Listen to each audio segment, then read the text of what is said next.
Γεια σας φίλοι μου. Σήμερα θα κάνουμε το πιο αγαπημένο ελληνικό γλυκό που μοσχοβολάει Χριστούγεννα, σπίτι και οικογένεια. Τα μελομακάρονα.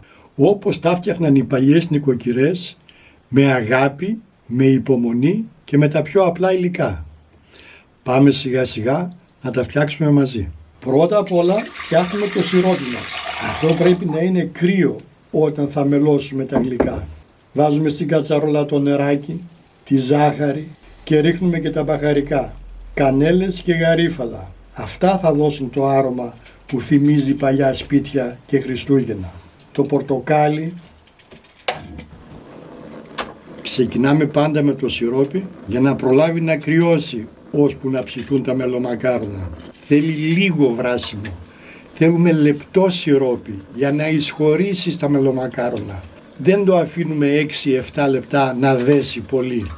Όσο πιο λεπτό είναι το σιρόπι, τόσο καλύτερα θα εισχωρήσει ως την καρδιά του μελομακάρονου. Μόλις πάρει βράση το σιρόπι, το αφήνουμε για 1-1,5 λεπτό και σβήνουμε την εστία. Τέλος, τώρα θα βάλουμε το μέλι. Το ανακατεύουμε και το αφήνουμε να περιμένει. Τώρα πάμε στη ζύμη. Ρίχνουμε στο μπολ το χυμό του πορτοκαλιού, τα λάδια, σπορέλαιο, το ελαιόλαδο, το κονιάκ, τη ζάχαρη άχνη. Βάζω άχνη γιατί διαλύεται πιο γρήγορα από την κρυσταλλική ζάχαρη, και τα αρωματικά. Να μοσχομυρίσει ο τόπος.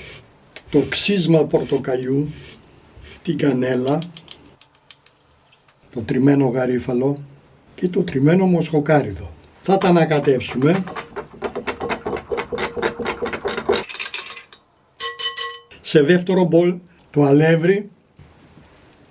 Αλεύρι για όλες τις χρήσεις. Το σιμιγδάλι, το baking powder και τη μαγειρική σόδα.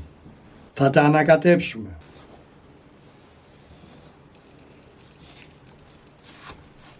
Θα προσθέσω σε δόσεις τα στερεά υλικά στα υγρά υλικά ανακατεύοντας απαλά.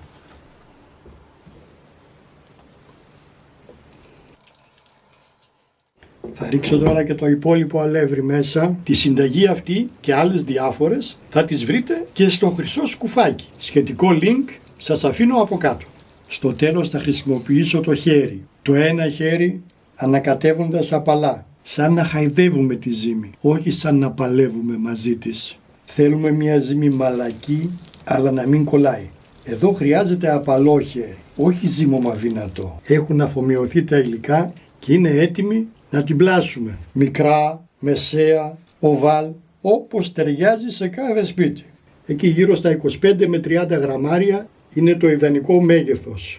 Αν θέλετε τα ζυγίζετε, αν θέλετε τα κάνετε περίπου, αλλά καλά είναι να τα ζυγίσετε για να ψηθούν ομοιόμορφα. Αυτό εδώ είναι ακριβώς 30 γραμμάρια. Νομίζω είναι πάρα πολύ καλό.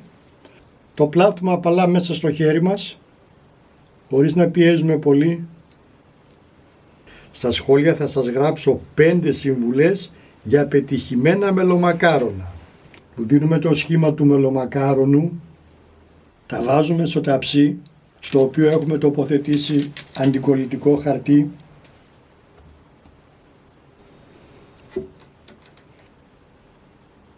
Θα κάνουμε και το κλασικό σχέδιο με ένα πιρούνι ή με το ρεντέ, όπως έκαναν παλιά οι γιαγιάδες, με την ανάποδη πλευρά του. Και έτσι θα κρατήσει και το σιρόπι καλύτερα. Και ψήνουμε στους 180 βαθμούς τις αντιστάσεις για περίπου 20 με 25 λεπτά. Να ροδίσουν, να μοσχοβολήσουν.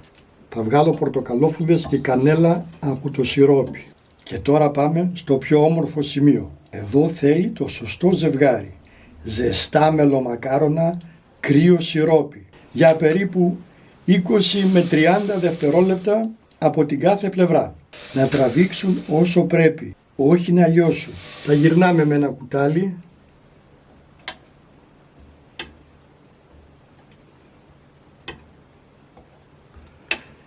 Τα βγάζουμε και τα αφήνουμε να στραγγίξουν πάνω σε σχάρα. Σαν να τα αφήνεις να πάρουν ανάσα.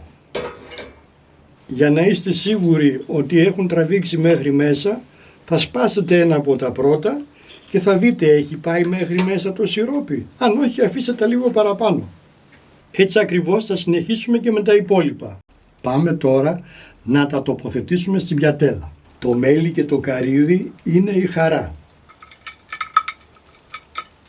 Θα βάλουμε μια σειρά μελομακάρονα.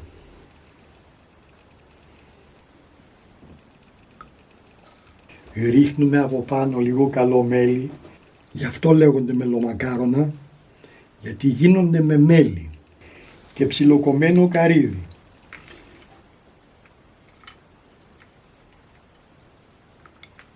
Και να τα, χρυσά μυρωδάτα μελωμένα μελομακάρονα όπως πρέπει. Όχι μόνο γλυκό, αλλά ανάμνηση.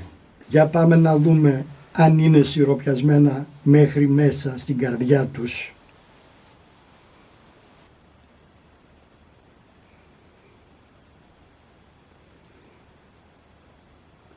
Τι λέτε, είναι? Μελωμένα όσο πρέπει.